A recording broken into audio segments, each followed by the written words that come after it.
Good morning, everyone. Good evening, good afternoon, whenever you're watching this episode, and welcome to Goddess Talks on the Goddess Project podcast.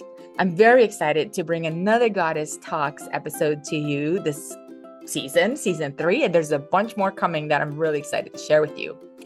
So, what if everything you thought you knew about the Minotaur was wrong? What if this legendary beast, half man, half bull, wasn't a monster at all, but a symbol of something far older and far more sacred? For those of you who don't know me, I'm Dr. Carla Ionescu, and in this episode of Goddess Talks, I sit down with Laura Perry, a leading expert in Minoan spirituality, to unravel the truth behind the bull, the labyrinth, and the gods of ancient Crete. Now, the Minoans, the Bronze Age civilization that thrived on Crete, left behind a rich and complex mythology that has been overshadowed by Greek retellings. But who were their gods, and how do they connect to the later Pantheon of the Olympus, of the Olympians? Whew, this morning words are hard. Now, one of the biggest surprises in mine and Laura's conversation today is Dionysus. We often think of him as the Greek god of wine, revelry, chaos, but his roots go much, much deeper. So was Dionysus really a Minoan god? Was he connected to the sacred bull long before the Greeks reshaped his mythology? This has been my question for a very long time. And so did the Mycenaeans adapt and transform Minoan deities?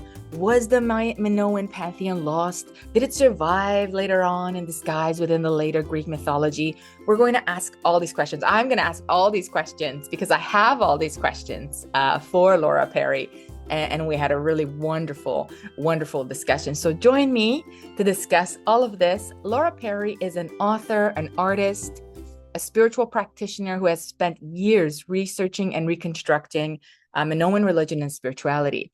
She is the creator of Ariadne's Tribe, which you can find on Facebook, which is a modern community dedicated to reviving Minoan spiritual traditions. She's also an author of multiple books, including Tales from the Labyrinth, and her upcoming release, which I'm very, very excited about, is called Pantheons, the Minoans. You can pre-order down in the description, and there's much more about Laura's website. So this is a conversation you don't want to miss. We're going to piece together ancient clues and uncover this lost religious traditions of the Minoans. And this might change the way you not just see the Minotaur, but the entire Greek pantheon. So join us. Let's go. Okay. Woohoo. All right. So it is wonderful to have you here again on Goddess Talks on the Goddess Project podcast. So welcome, Laura Perry. Thank you so much. I'm so happy to be back. Yay.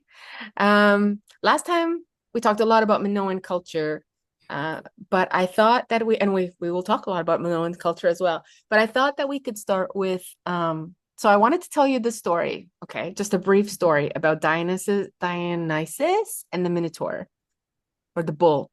And you tell me about the Cretan research that kind of comes up with that. Because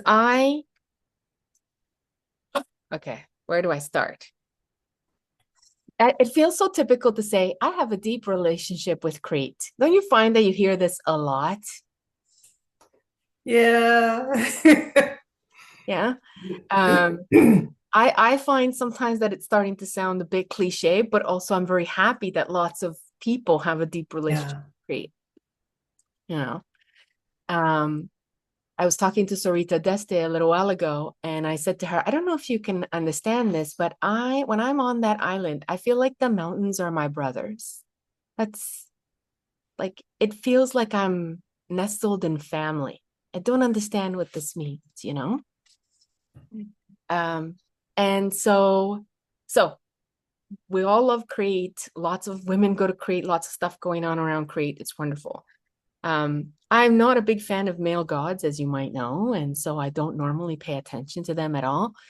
But I was in Spain for a little while, and the bull, of course, the bull of Spain is everywhere, and this bull kept showing up. Okay. I thought my son is a Taurus. maybe I'll get him a shirt. I don't know, the bull everywhere. It's Spain. Okay.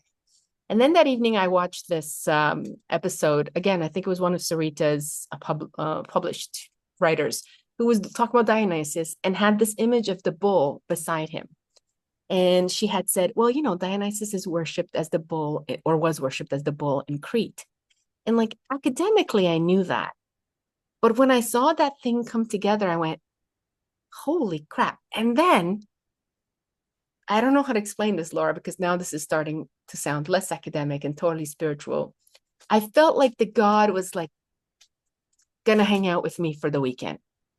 I knew, so I had a couple of Right. things happening, and I said to myself, tomorrow this thing's gonna work because I know he's a trick. Because I always see him as a bit of a trickster figure, I'm like, I know he's messing with me. And then the next day, this thing came, and then I went to this museum, and of course, the centerpiece was this Dionysian bronze, and I thought, and then the guide that we were with was like, look at the bull, look at the bull, look at the bull. And I'm like, okay. And there was like this very clear hangout that he was doing, which sounds so silly, but anyway, I'm gonna share it. And then he was gone, after a few days.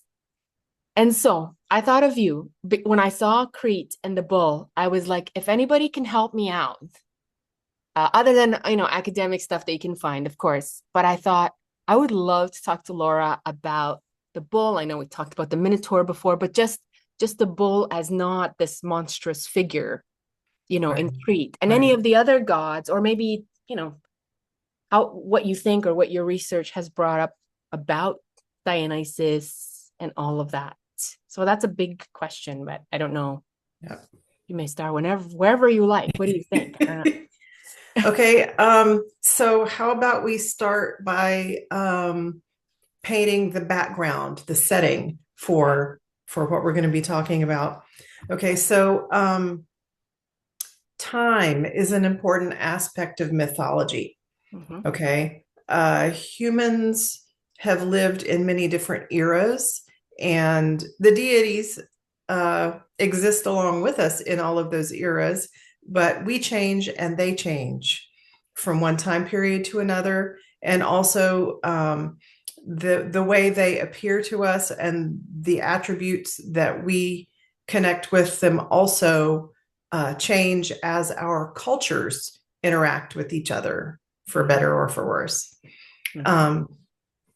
So, for instance, if you're looking just at Dionysus, the deity who we call Dionysus and whose name actually appears in the Linear B tablets. So we know for sure that he's that old. He is one kind of deity in Minoan Crete during the Bronze Age. And then when you move past the late Bronze Age collapse and into the Iron Age, so what we consider like classical antiquity, then Dionysus is syncretized with a similar ecstatic deity from Phrygia called Sabazios. And so when we look at Dionysus in the classical era, it's that syncretic deity. And so he has a new and additional set of characteristics then that he did not have back in Minoan Crete. So the era during which you connect with a deity will change your experience of the deity because they are different. It's just like you're not the same now as you were when you were a teenager, right? Love that. I love it. Okay. Okay. So yeah. Yeah. Yeah. I mean, and total makes sense, in fact. And now I'll have to think a bit about Artemis around that. I think that has clicked a few things into place for me, Laura. And maybe, I mean, it's totally logical. It's just maybe not the way we think about it sometimes. Yeah, so I should I'd love to talk with you about Artemis sometime because um, one of our board members is a dance ethnographer, and her research suggests that prior to the Iron Age, Artemis was originally a sun goddess. Oh, wow. So yeah. I love that. Yes, I love that. I love that. Because for me, even with Artemis and perhaps even with Dionysus, I mean, I sometimes I feel like I'm very, very, very, very, very Artemis centered. So I don't allow a lot of the other deities into my space in some ways. Dionysus, like I said, sort of forces his way in every now and then. I don't know why. I think it's his fluidity. Um, it Have you allows. considered the possibility that he just likes you? No, I was raised Catholic.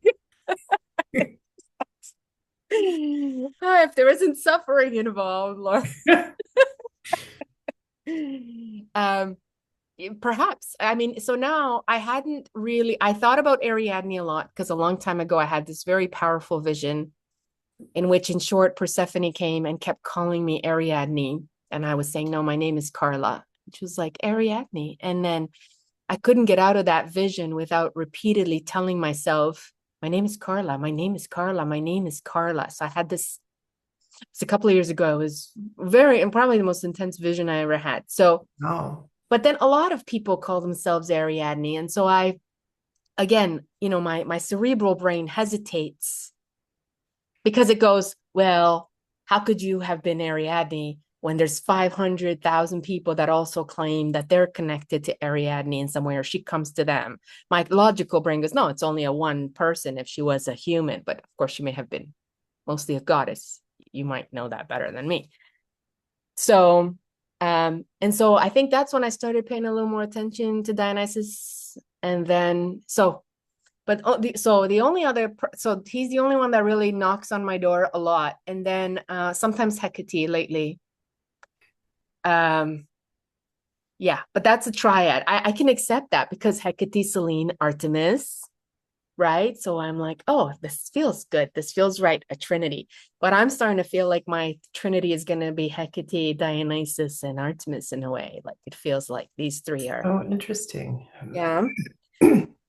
So what do you, when you think of him in Crete then, so thinking of him in the classical period, for example, like you said, oh, and if you don't mind expanding a bit on the god that he synchronized with as well. I am not actually that familiar with Hmm. Sabazios, except that he is a sort of bog standard ecstatic deity. Hmm. Um, Okay. that's classical era, and the Bronze Age is really my specialty. So, Okay, no, that's great because I would like to do an episode on Dionysus. It just feels a bit overwhelming because he's just so multifaceted in so many ways. And I'm yes. like, oh my God, I don't want to do 3 hours, but maybe I'll look that up. But what do you think about Crete in the Bronze Era? What do you think his role was there, or what do you know his role was there?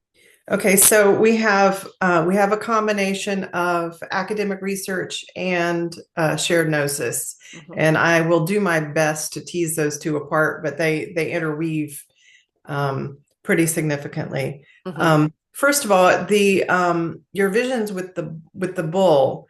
Dionysus was not actually connected with the bull until the early Iron Age, Okay. um, and I have a theory about why that was.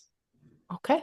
Um, okay, so I talked about things shifting and changing over time, like from the Bronze Age to the Iron Age. Things shifted during the Bronze Age as well.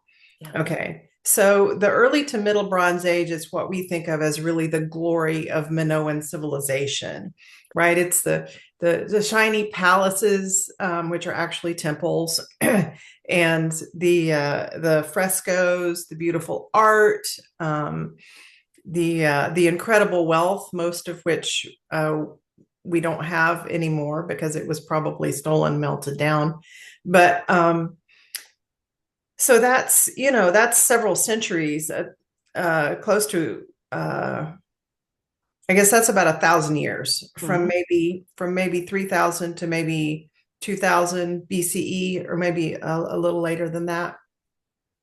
And then by 1600 BCE, you have the infamous Thera eruption, right? That just absolutely devastates the entire Eastern Mediterranean.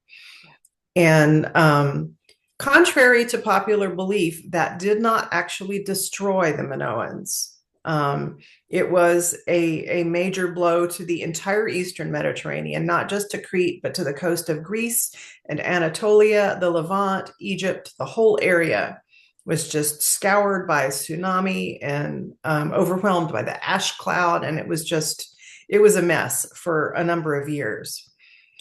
And the Minoans had been very wealthy, very powerful. They were like the Switzerland of their day, right? They traded with everybody. They had all the money. And suddenly they didn't anymore. You know, the entire northern and eastern coast of the island was just scrubbed down to the ground. The destruction layer in the excavations is really just heartrending, just to see where it was all just crushed by the tsunami. And so they rebuilt. It was very hard for a while. It's clear from the remains. It was very hard for a while, but they rebuilt. But that devastation weakened them enough that they needed outside help. Mm. And it looks like the Mycenaeans took advantage of the situation. They were the Minoans were interested in trade. Their conquest was purely economic, right? They wanted to trade with everyone. The Mycenaeans were interested in classical land conquest, territory conquest. And over the next couple hundred years, they managed to take over and occupy Knossos, which was the biggest city on the island. They managed to also take over the north-south corridor across those beautiful mountains down to Festos and the cities in that area. And it looks like they also took over the cities to the west, like Chania and Tylissos. Yeah. They were unable to take over the cities to the east. There was resistance. There was significant native resistance.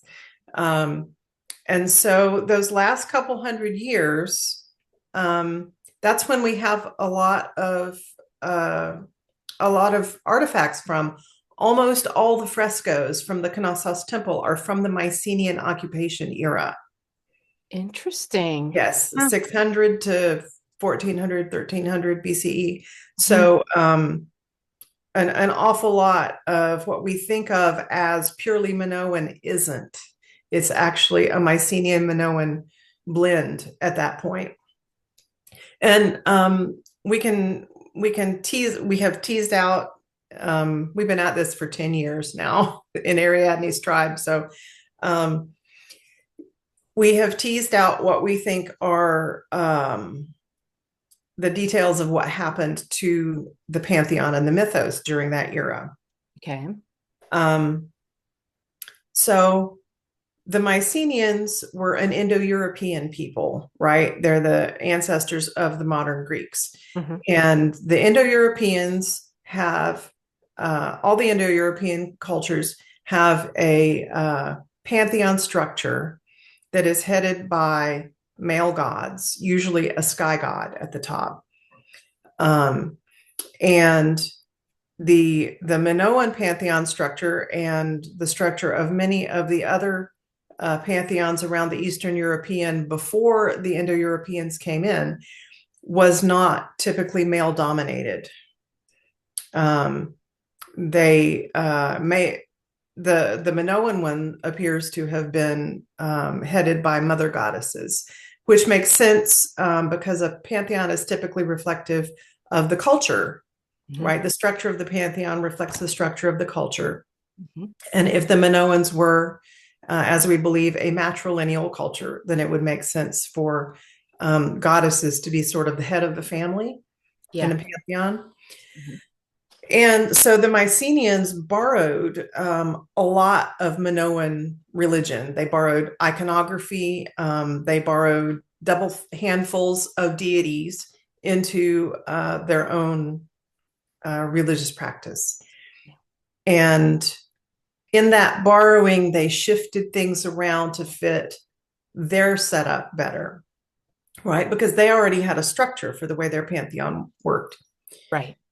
And they also did what the Greeks and the Romans did later, which was equate local deities with theirs, Mm-hmm. right? So just like you have Sulis Minerva in Iron Age Britain, um, they looked at the Minoan Pantheon, and for some reason they picked Dionysus as their preferred male deity. We don't know why. Hmm.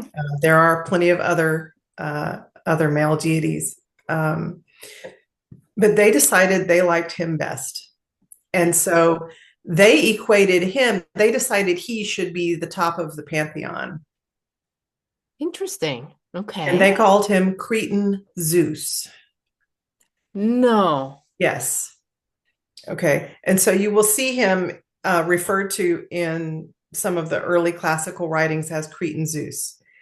So when you go to Crete and you hear people talking about Zeus being born in a cave there, Yep. Yep. it's Been in that cave. Dionysus. Wow. That cave is now closed for a few years. They're fixing it, right? That's the one. But I've been in that cave a couple of years ago. Yeah, you're right. Huh. So Dionysus, among other things, is the divine child born to the great mother in a cave at midwinter, Connections are surrounded by friendly animals, right? Because the goat goddess Amalthea is there yeah. and feeds the baby on her milk. And so yeah, he is the divine child born at midwinter, at least in late Minoan times. We have reconstructed. You were talking about trios and triplicities, right? There are lots of threes Hmm. um, all over the place in the Minoan pantheon. And one of the triplicities is the goddesses, the mother goddesses who head the pantheon. They represent the realms of land, sky, and sea. Makes sense. So we have the earth goddess Rhea and the sun goddess. We call her Tarasia. We don't know what the Minoans called her. And the sea goddess Poseidaya, whose name is attested in the Linear B tablets. And we have a triplicity of sons and a triplicity of daughters that go with them. Okay. Wow. And so the daughters you might be interested to know. Rhea's daughter is Ariadne. Okay. Tarasia's daughter is Arachne. Wow. And Poseidaea's daughter is Anthea, who is an early face of Aphrodite. Wow. And then the sons, Rhea's son is Tauros Asterion, who is the bull god, right? The earthly and starry bull. Tarasia's son is Korydallos. That's the Greek word for the bird, the lark. Huh. We discovered him through dance ethnology. He still exists in folk dances around the Eastern Mediterranean today. He's called the Red Champion. Um, Interesting. we don't know what the Minoans called him, but we call him Korydallos. He seems to like that name. He's a bit of a trickster, and so his name is also a joke because in English, a lark can also mean a sort of a joke or a pun or play on words. Yeah. And then Poseidaia's son is Dionysus. Because if you will recall, in some of his earliest myths, he's connected with the sea, right? Hmm.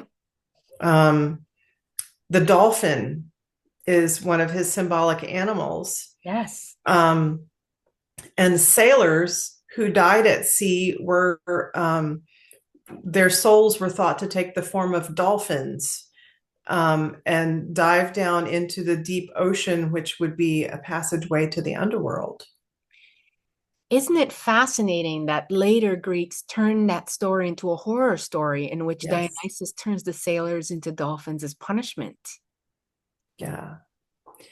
Not I surprising, mean, but interesting.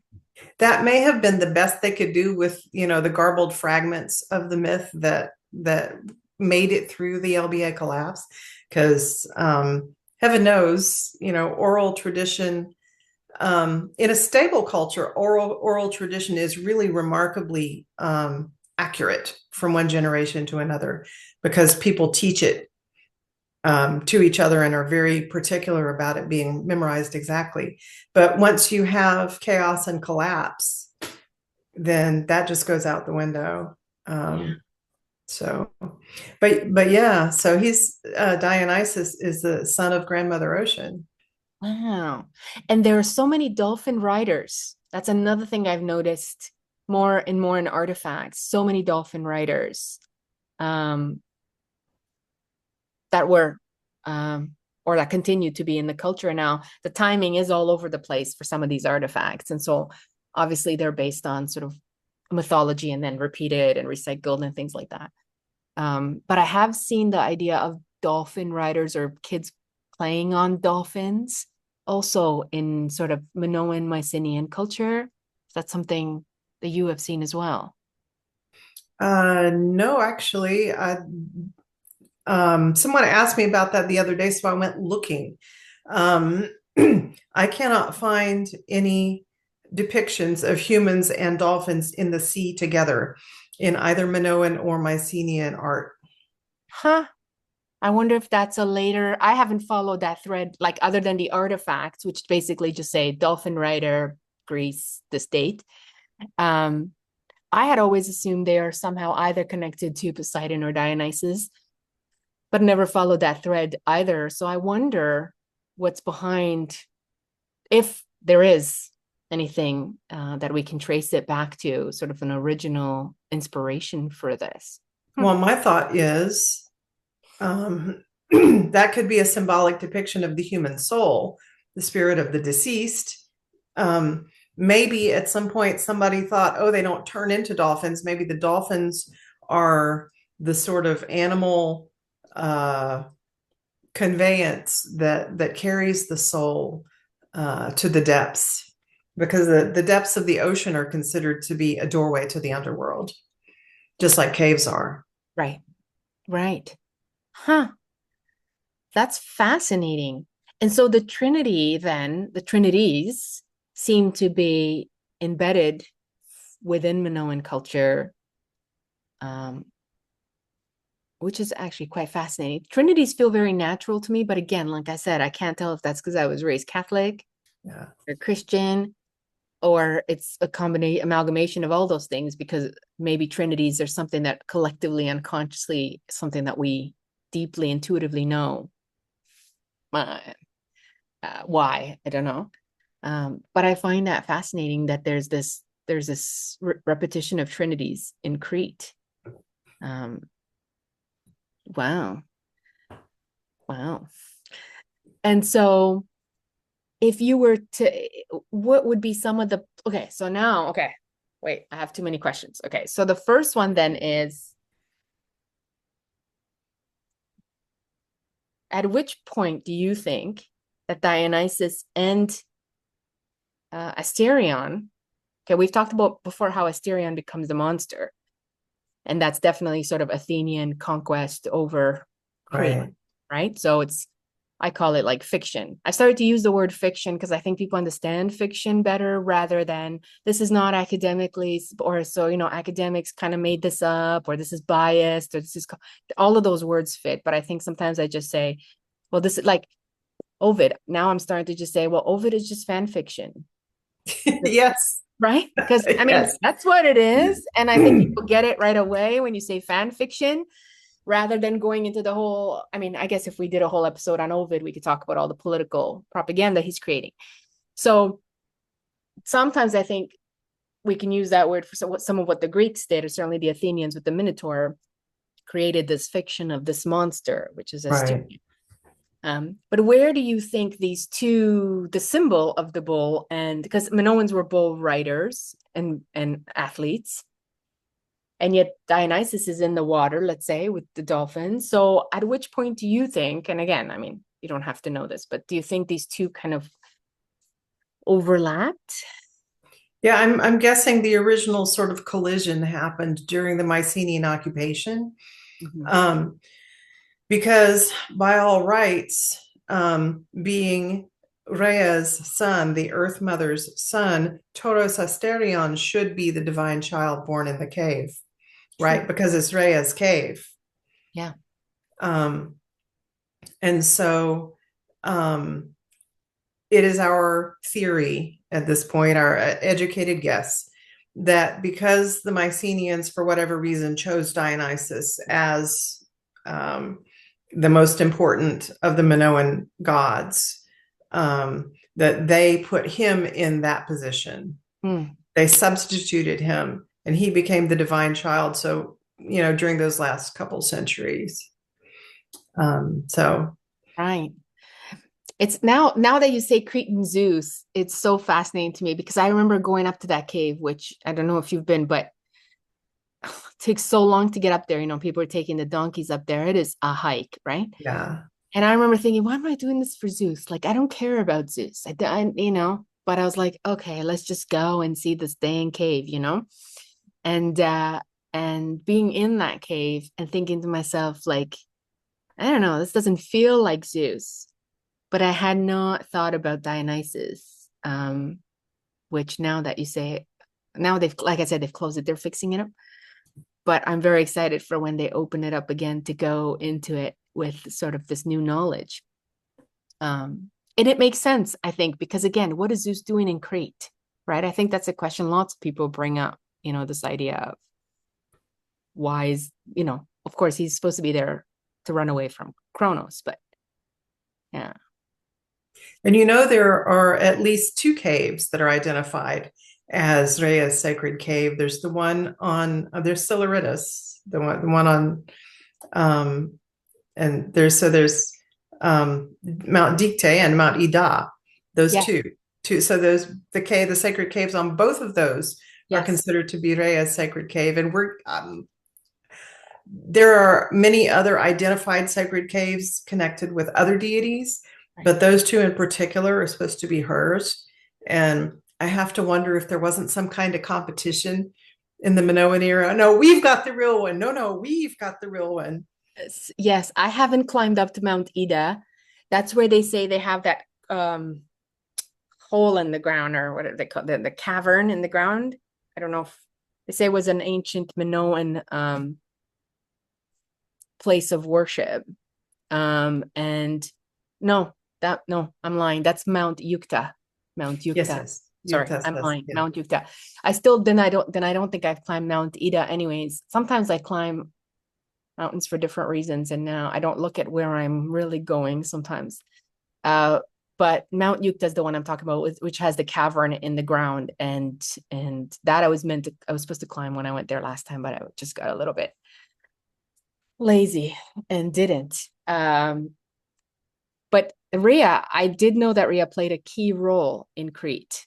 And again, absorbed later into Greek pantheon as sort of, this Titan goddess. But I love the idea that she's the Earth Mother. I mean, if you look at the Greek pantheon, the stratification is pretty clear because you have the Olympians and the Titans. Yeah. And so the Titans are the deities who were already there when the Indo-Europeans arrived. That's the cultural stratification. And some of them are ones who were borrowed from Crete, and some of them were borrowed from the mainland Greeks who were there before the Indo-Europeans arrived. And we've been able to draw parallels. Okay, let me back up a second here. So I start tumbling forward, and I'm like, wait a minute, we need some background. Let's let me provide some context. Okay. So in the Neolithic, like 10,000 BCE, we have the advent of agriculture, right? And in Anatolia, in the area that is modern day central and western Turkey, there was a significant population that over the course of several centuries took up farming. And then there was a population explosion, and people started migrating out of that area looking for space. Mhm. And so there were a number of different waves of migration, and this has all been verified by DNA research. Mhm. So we can actually trace where people went and when. Okay. And so one of those waves came out of Anatolia and went down into mainland Greece. Another one of those waves came out of Anatolia and down the Aegean and ended up in Crete. Okay, makes sense. So the people who were there in mainland Greece when the Mycenaeans arrived were cousins, I guess you could say, of the people in Crete who became the Minoans. Hmm. And so their pantheons are similar because they came from the same originating culture. Right. And so we can actually draw parallels um, between some of the pre-Indo-European deities in the Hellenic pantheon and the Minoan pantheon. Wow. And that also explains why in Anatolia and modern day Turkey, there's so many ancient, for example, caves to Demeter. And of course, Cybele was one, but to Demeter and Hecate, Yeah. which again, it's hard to know whether these are Greek names or they're related or they were labeled, these goddesses were primordial and then were labeled with Greek names. But what I mean Right. is the worship patterns and their sort of characteristics seem to be overlapping in that area. So I think, yeah, that explains all of that Neolithic history or inspiration or practice, really, that was kind of hijacked. Yeah. Yeah. I mean, I do my best not to sort of mentally paint one culture as the bad guys and another culture as the good guys, because that's sort of not fair because we're all just human. True, Um, true. but there is now some DNA evidence that suggests that the waves of Indo-Europeans who came into Europe were not truly representative of Indo-European society. Mm. Um, that Indo-European society, while being patriarchal, was perhaps not as extreme as we ended up with in Europe.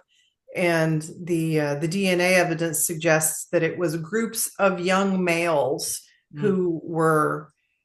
who either left or possibly were driven out of the Indo-European homeland and moved into Europe. And so they were maybe not the best representation of their culture.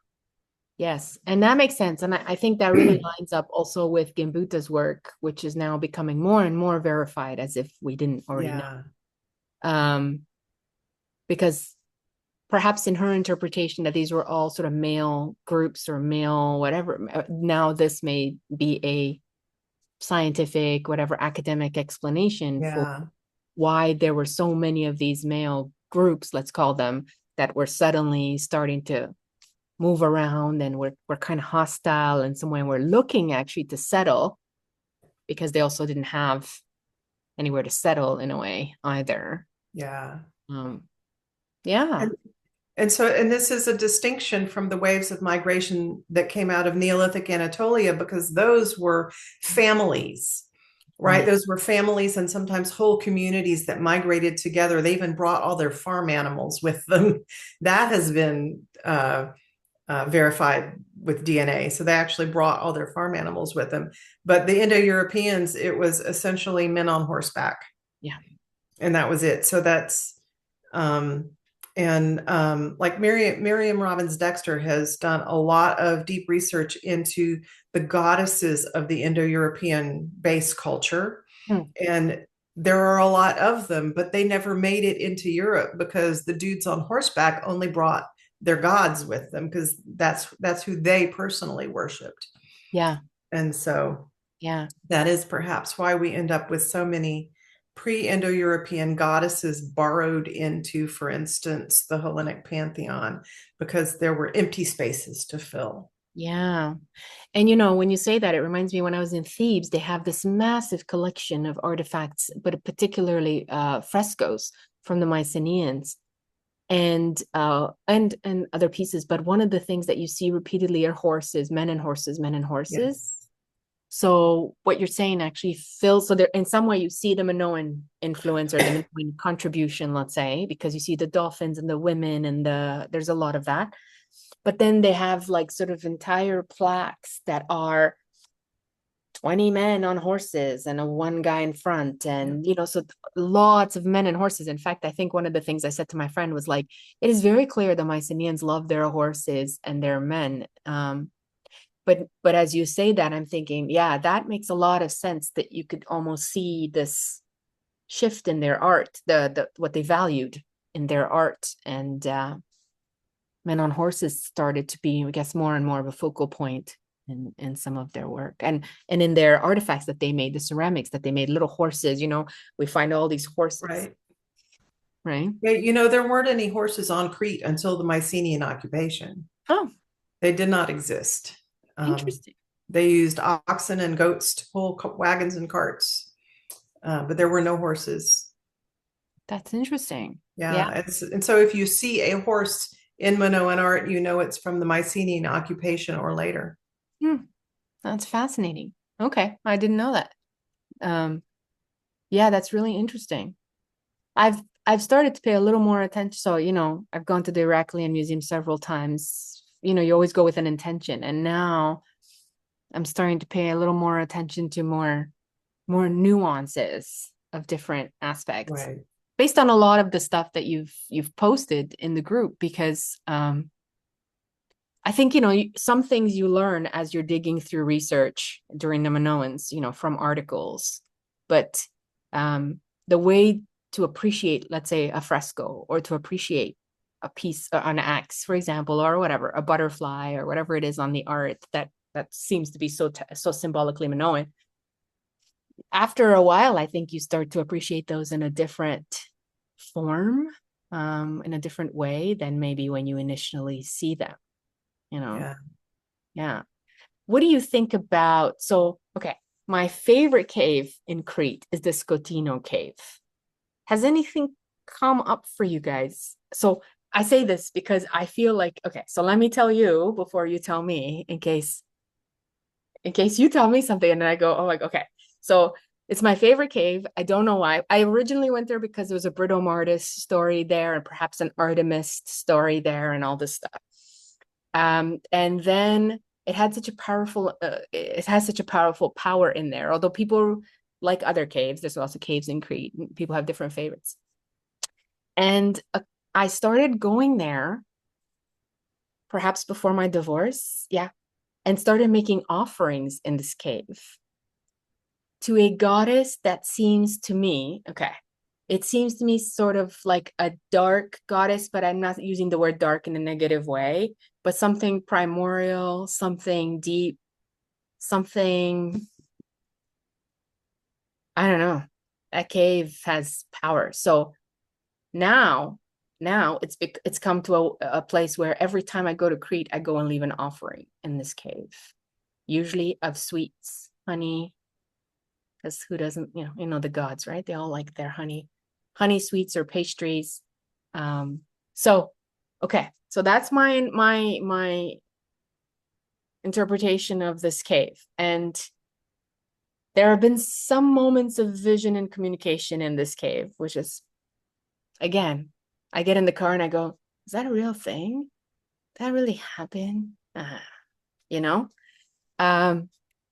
But I've made a commitment to every time I'm in Crete, I show up and I make an offering of thanks.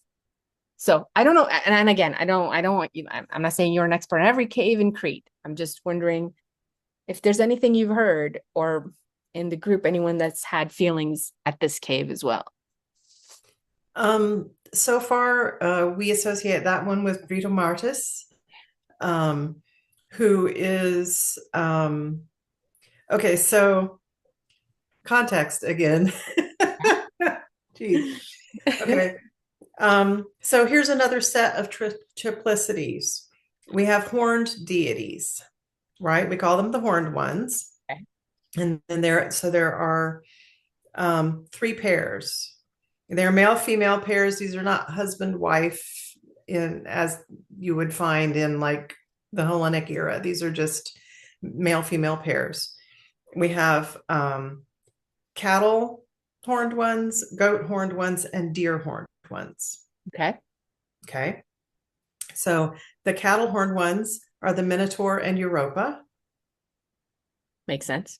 Okay. The goat horned ones are, we call him the Minocapros or Vicaro and Amalthea. Wow. Okay. And the deer horned ones are Divono and Britomartis. Wow. Okay. Each of the three male horned ones is a face of one of those three sons, Taurus, Asterion, Caridalos, and Dionysus. Divono, the male deer horned one, is a face of Dionysus. I knew you were going to say that. Okay. Wow. Okay. Yeah. And his female counterpart, you might think of her as his sister, is Britomartis. Wow.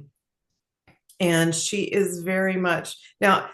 If you look at these three pairs, if you look at the animals that they are connected with, so cattle are fully domesticated livestock, right? Mm-hmm. Goats kind of straddle that domesticated and wild line, right? They're kind of liminal creatures anyway. So Yep. like even today on Crete, there are both domesticated goats and feral ones. Right. Right. And deer are completely wild. They have not been domesticated. Yeah. And so Divono and Britomartis are completely wild. Okay. They are not domesticated. They're not confined or constricted by culture or civilization. They are life, material life embodied, the cycles of wild nature. Britomartis is often referred to as the huntress, which points to the era before agriculture, right? So this is foraging culture, what used to be called hunter-gatherers. And if you look at indigenous cultures, especially in Eurasia, but pretty much anywhere around the world, hunting is its own special sacred act. Okay, it's not just getting food. Foraging comes closer to just, getting food. Agreed. Something closer to going to the grocery store. But hunting is a special sacred act that involves a relationship with the spirit of the animal you're hunting. And interestingly, in the fragments of myth that survived about Britomartis and her activities, she is the huntress and Divono is the hunted. Really? And the idea is that he sacrifices himself in order to provide sustenance. And that is maybe, I don't know if the word archetype is what I'm going for here, but that is a symbolic concept that you see repeatedly. I can't think of any modern monotheistic deity who sacrifices himself in order to sustain his worshipers. But yeah, so that it's that concept, but it's the goddess who does the sacrificing, who performs the sacrifice. And so anyone in a post-Bronze Age era is probably going to find that energy to be really dark and somewhat disturbing, because that is really not something we do anymore. Yeah. one of the things, and I think I did one or two lectures on this where I talked about, and I posed the question, though I don't know that anyone's ready to talk about the fact that we no longer offer God sacrifices in the same way. We no longer offer blood sacrifices. We don't always offer, in this case, an animal sacrifice that is brought to a place, particularly to be killed in honor of this god. And by us, I mean mostly in the West and in the areas where this has been, like modern day Greece, or Right. and people, and I don't know how I feel. So somebody had said to me, I was on a podcast, and somebody had said to me, you should try hunting, since you really, Artemis is your divinity. And I cannot bring I mean, let's be honest, obviously if I had to feed myself and my children, I would hunt, so I'm not opposed to it. But as an experience, even as a sacred experience, I cannot yet bring myself to do it. So I want to put that there. Before I say that, I do wonder whether the god, sometimes, when you're driving in your car and you're in Canada and it takes an hour to get to work, an hour to get home, I ask myself, do the gods miss, a blood sacrifice, a hunting sacrifice? How do we, what have we replaced in our practice that might be acceptable to the divine, who for 10,000 years or less, more or less, ate and drank and, I mean, I'm offering honey and sugar. Obviously, I'm not offering wine, because you never know about wine and alcohol, right? Some chthonic gods and goddesses are not fans of alcohol, or so the Hellenics tell us. But there are times when I'm like, I don't know, does this qualify as enough, I guess? And again, this is just opinion based, because obviously we don't know. There's no one to really interview and say, hey, Artemis, what do you think? What do what sort of has come up for you guys, and when you're practicing? Because I think you are the closest group, at least that I know, but also that is connecting to Minoan culture in the modern world in a way that is, really meaningful and gather and communal. Well, consider that in Minoan times and even in the Hellenic era, when someone wanted meat for dinner, they literally went out and either hunted the animal or got it from the farmstead and slaughtered it as part of the food preparation process. This was perfectly normal. And in much of the world today, outside of highly industrialized Western society, it is still the case. Yeah. Sure. And in fact, it was the case on the small family farm that I grew up on. You want chicken for dinner? Which one of the chickens out in the chicken yard is not laying anymore? That's the one we're going to have for dinner. So it's not so much, to me anyway, it's not so much the concept of the blood sacrifice as the concept of giving your food and having the process of the food from the very beginning to the very end be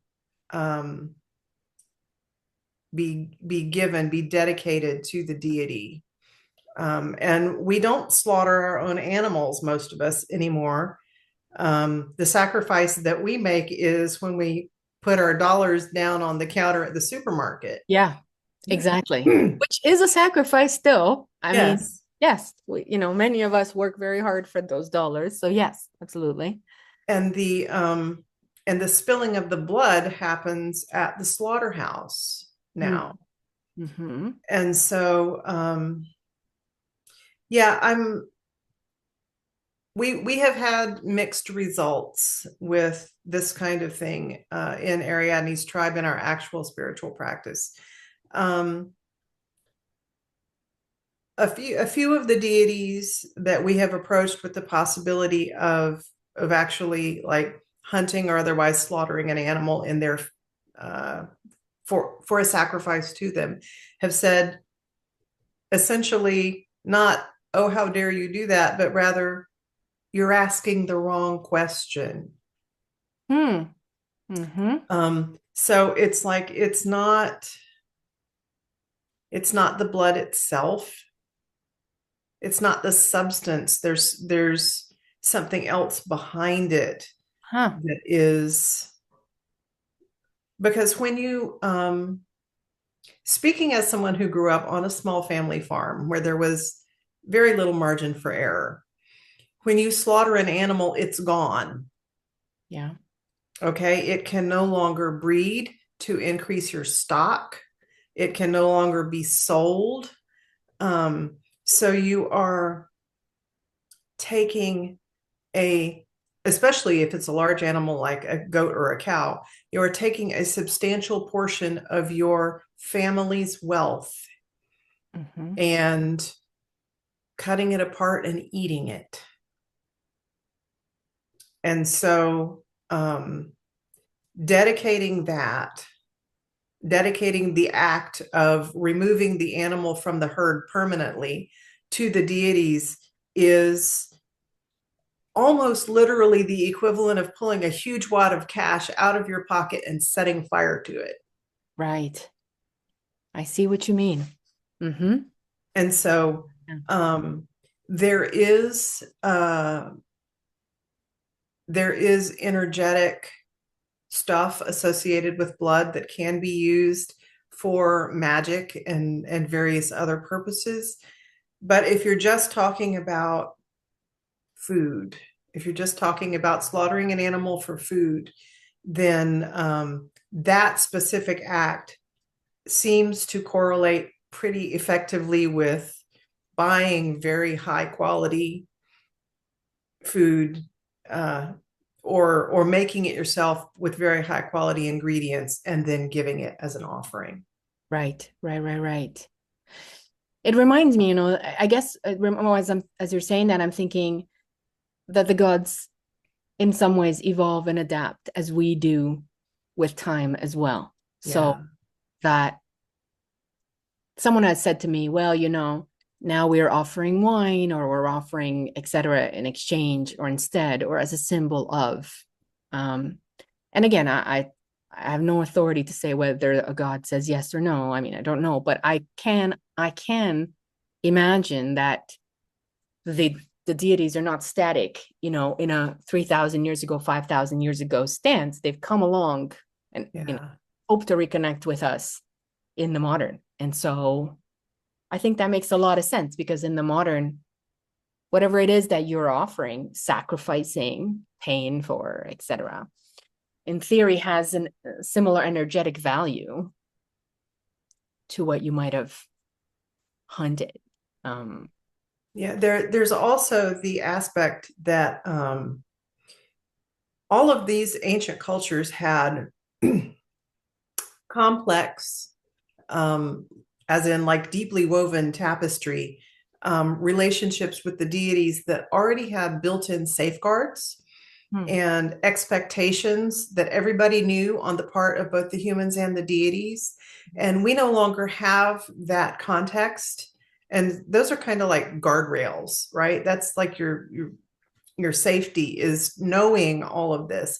We no longer have that. So when someone back then um, hauled a goat out of the pen and slit its throat and cut it up for a meal, um, they understood all the implications of that act and the ways in which that act would tie them to various deities, obligate them to the deities, obligate the deities to them. And we don't have any of that context anymore. We literally have none of it. yeah, Um, and so, if you've got a flock of chickens out back and you decide that you want to sacrifice a chicken to one of your deities, you don't know what the context for that act is. You don't, besides outside of your own desire to show your dedication, right. um, you don't know what that act will do. You, Yeah. you don't know what the consequences are. And blood especially has an amount of power to it in an energetic sense that it does stuff. Yeah. um, I can tell you, I have doctor and nurse friends who are not at all pagan or spiritual in this regard, and they will tell you that blood does stuff, Yeah. energetically, magically. They may not use those words, but that's what they mean. And so, if you don't have a fully developed understanding between you and a deity of exactly what's going to go on if you spill blood for that deity, then you have no control over the outcome in your life and the lives of the people around you.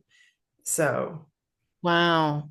That's, yes, Laura, that's really powerful, actually. You're absolutely right. And that might answer a little bit, that perspective might answer also my idea in the sense that I don't feel, despite the fact that I worship a huntress, I don't feel called to kill something in her name. And so, you know what I mean? I don't have that pull.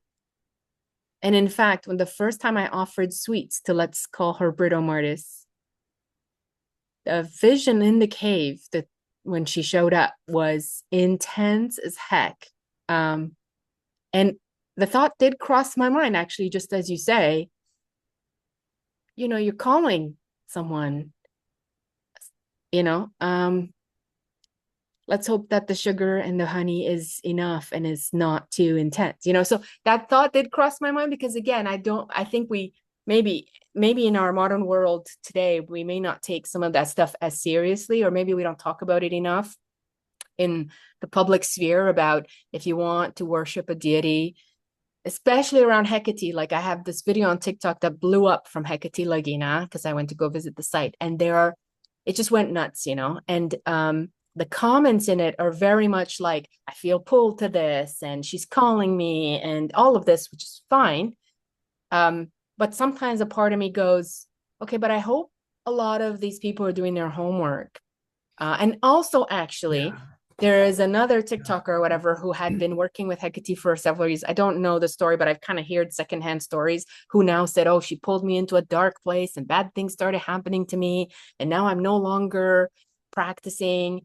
And the thing that crosses my mind is like, but did you do your homework? Like, did you do your research about what you're offering to any divine being and what the exchange is? Like, so maybe that's something that I need to more publicly speak about. When something goes nuts like that, I don't comment anymore. But there was a lot of like, how should I worship? What should I do? This place has been in my dreams, so I should, start with Hecate. And I think, you know, perhaps as we move forward into more goddess worship and more the phenomenon is growing, this may be a conversation that we'll need to have repeatedly about how to do your homework before making an offering, and Right. especially like you say, a blood offering or a sacrifice or a hunt or something that could have intense consequences. Right. Right. I Yeah. mean, any offering that you make connects you with a deity, Yeah. right? And so that's a development of that relationship. Um, yeah, it's and then there's research, and then there's listening to the deity, which is something that a lot of people, um, unless you intuitively know how to do it, it can be difficult to learn, but it's really vital. Some people call it the God phone. Um, gotta listen to the God phone. Um, Yeah. and because if you're going to be in relationship with a deity, you have to be able to hear them. Yeah. And this brings me back to Dionysus in a way, because I think part of it was that I know this divinity is very intense, uh, or at least to me. And I was a little hesitant to like even accept, let's say, 3-4 days of him messing with me, uh, because of this whole situation. It's like, I don't know enough. You know, I I'm making no offerings, but I'm still walking around the museum going, I see you. I see what you're doing. I know what you're doing. Um, and yeah, so it could be quite intense. It could be quite intense, I think. What do you think about how people experience all of these things? So you must hear these stories about Crete and Minoan things all the time. Do you think, okay, so one of my theories is that maybe there's a bunch of us from that island that have somehow gone into diaspora, descendants, whether it's spiritual descendants, that is like soul descendants, or literal descendants, DNA descendants. What do you think about how many people feel pulled to this small island? Crete, I mean, it's not small, but worldwide, it's quite small, and yet people have this magnetic draw to the physical island and to the Minoans as well. Well, what do you think drives that? If what do you think? Well, an awful lot of the people in Ariadne's tribe have commented that they feel like they have past life memories from Crete. Mm-hmm. Mm-hmm. That's very common, and Yeah. I'm one of those. Yeah. Yeah, it seems like a lot of people, but so you have to remember, first of all, at the height of Minoan civilization, archaeologists now think the island of Crete was at least as heavily populated as it is now, and maybe more so. Okay. Yeah. Given how close together a lot of the Minoan settlements that they keep finding are. And that was just in one snapshot of the era, right? Mm-hmm. People lived on Crete from 10,000 BCE forward. Yeah. That's a lot of generations of people. So if you add all of those up, and what we think of as Minoan lasted for 1,700 years, that's a lot of generations. Yeah, that's true. And so that many people, out of all of those generations of, tens, hundreds of thousands of people, then it doesn't look so out of scale. Yeah. No. Yeah. No, that makes sense. That makes sense. Yeah. I think because sometimes I'm so in the world, right? And when I'm in Crete, and then there's all these goddess trips and retreats, and there's lots of women that feel pulled. So sometimes maybe it feels to me like, oh my God, everyone I know is from Crete, which would be wonderful, to be honest.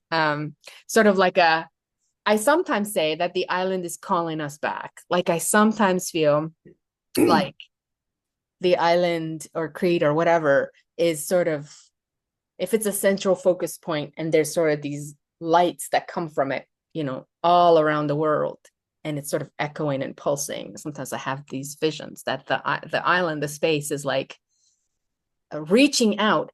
I met a Cretan woman who had left in her 20s. She said, Carla, like I couldn't live here anymore with the patriarchy and the Greek Orthodoxy and blah, blah, blah.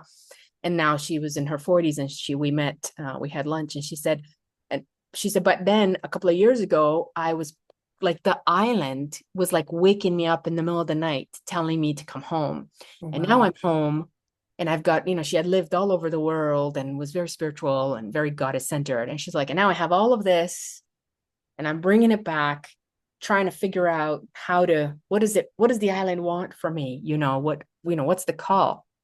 And that really sparked this idea. I was like, maybe she's calling everyone home, because I also feel like moving there, even though the practical part of me dreads it because it's so hard, so complicated, and still quite misogynistic, and right. And a part of me is like, I don't know if you saw, I posted something where I was in the museum and I was looking at that, the classic fresco with the bull riding person.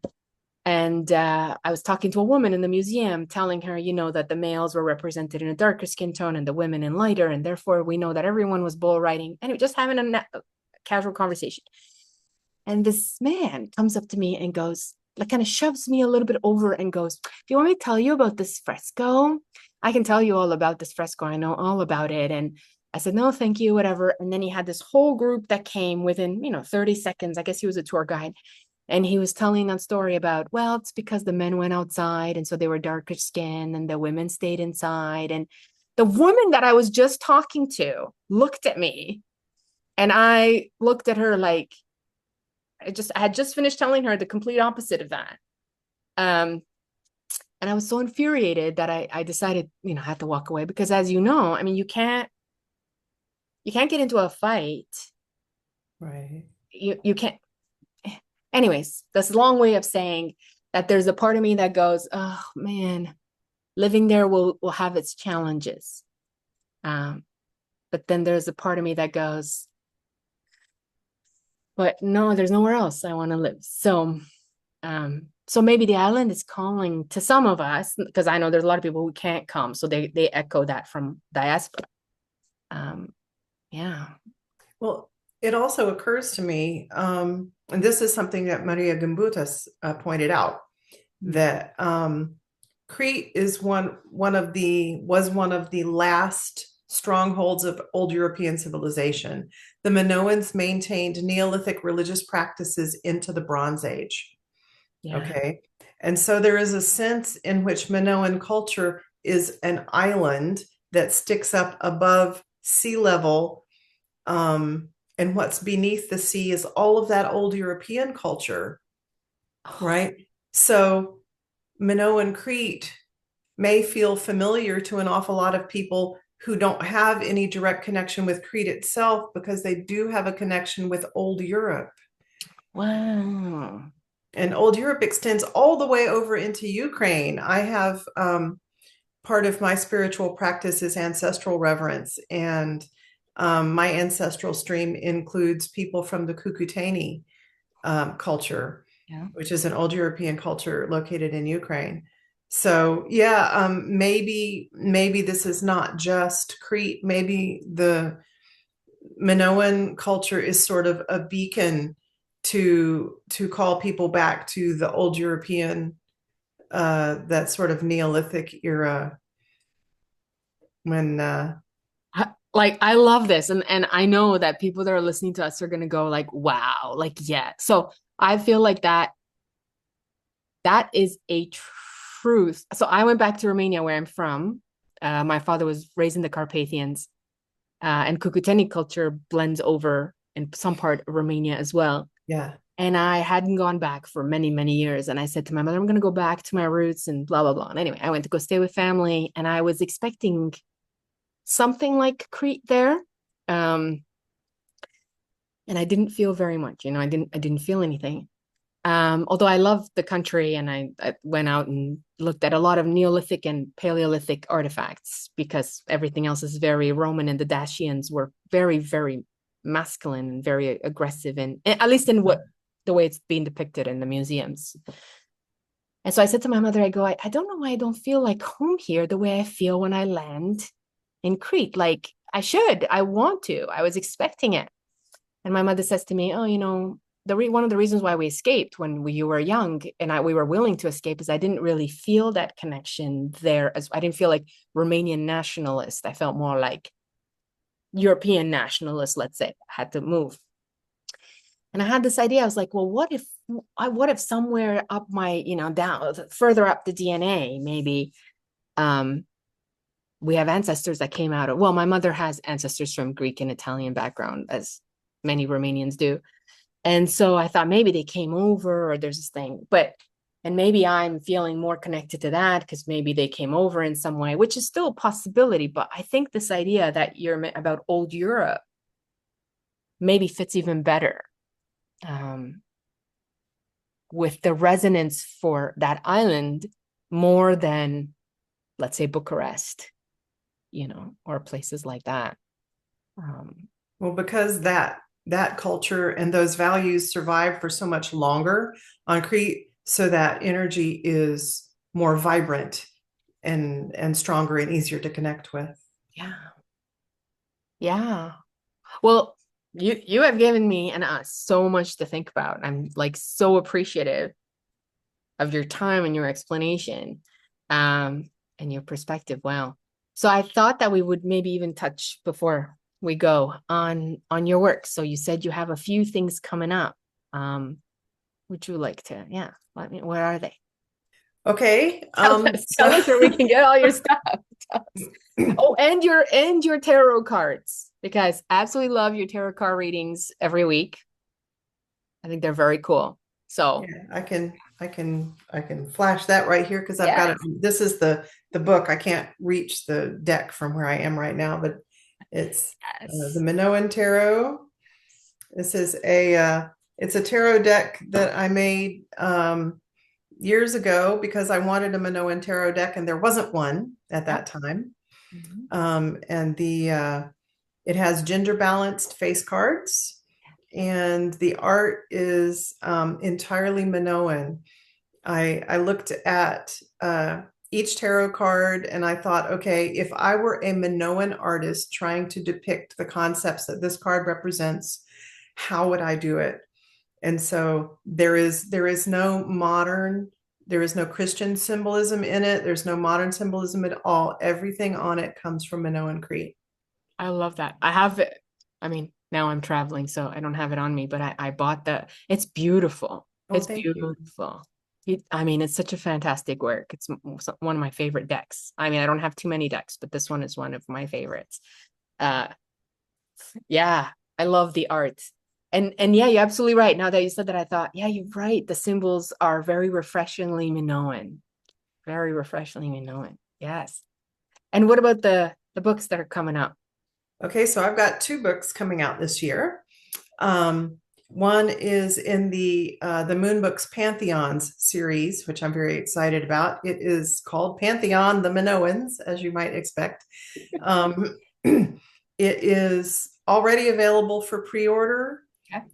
The release date is August 26th, I think, and it's essentially a compilation of everything that we have put together over the past decade in Ariadne's tribe about Minoan religion and the Pantheon, the sacred calendar that we have created for the modern world based on our research. All the deities, yeah.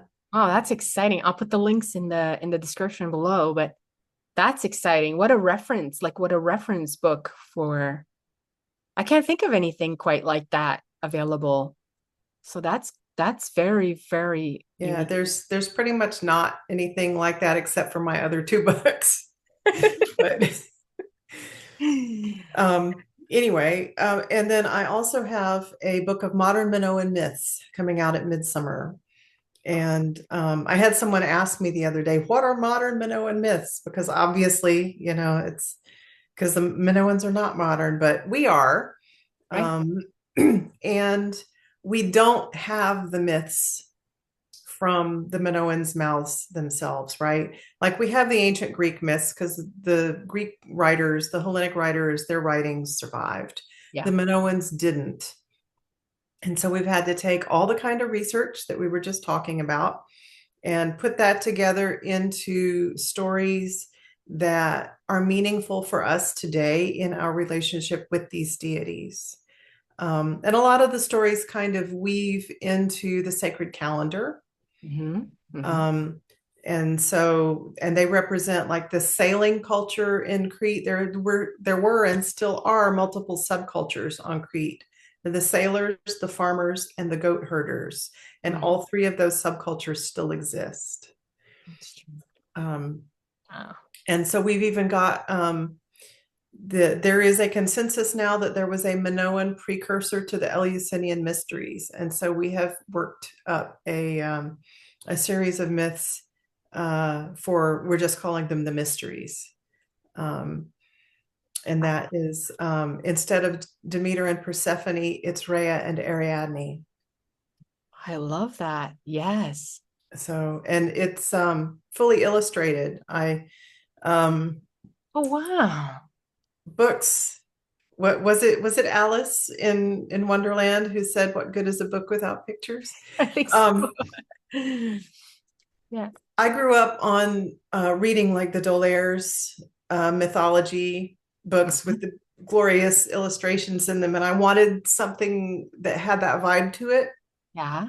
So I am doing a full page color illustration for each myth.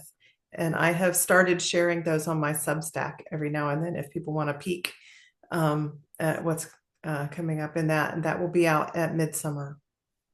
That's beautiful. Oh, I look forward to both of those books. Wow.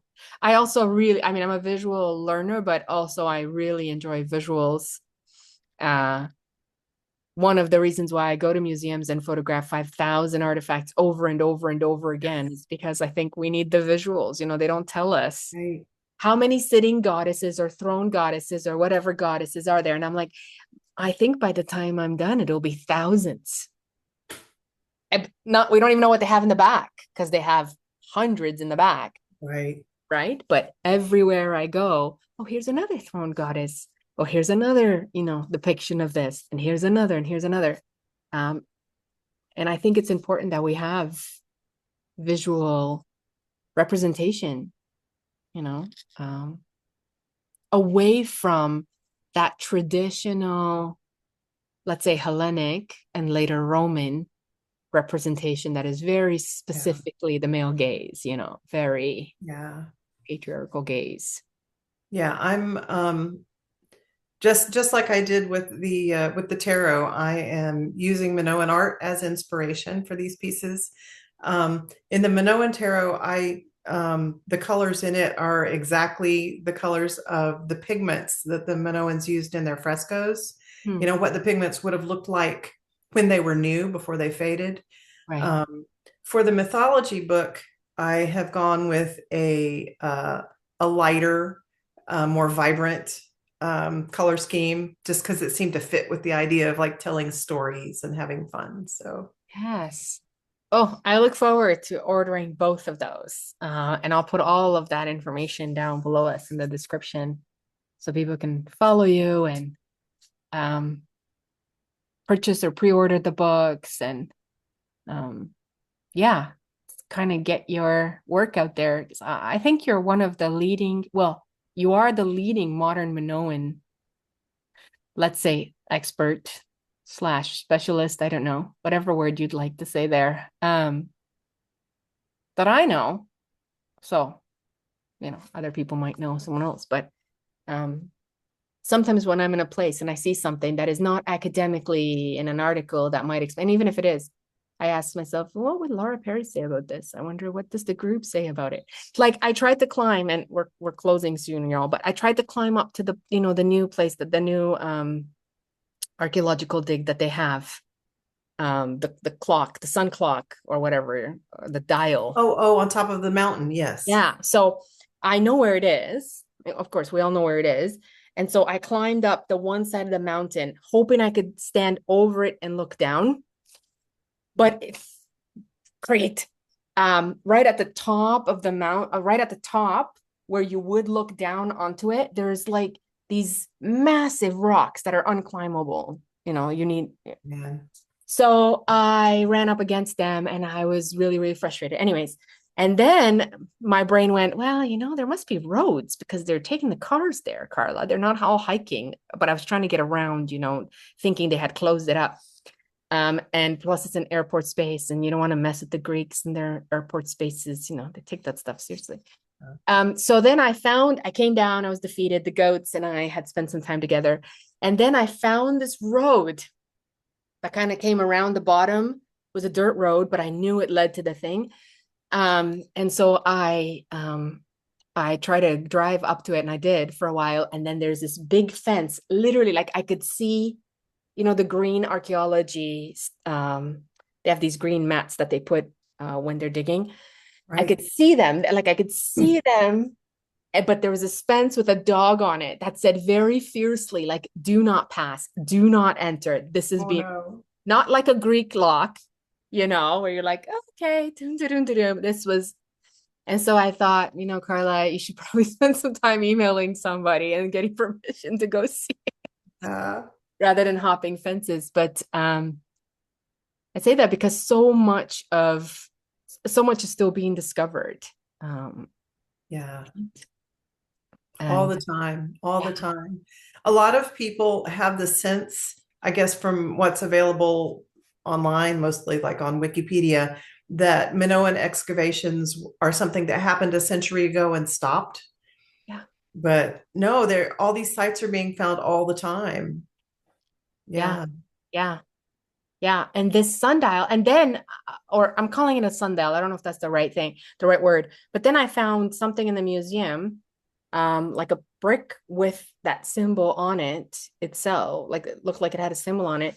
So then you started seeing it in several places, and I was like, oh my God. So I don't know, maybe the Minoans will bring us into an era of sort of accepting that the ancients had, were quite progressive, were engineers, were astronomers, and had all these fascinating knowledge, you which I think people are slowly coming to.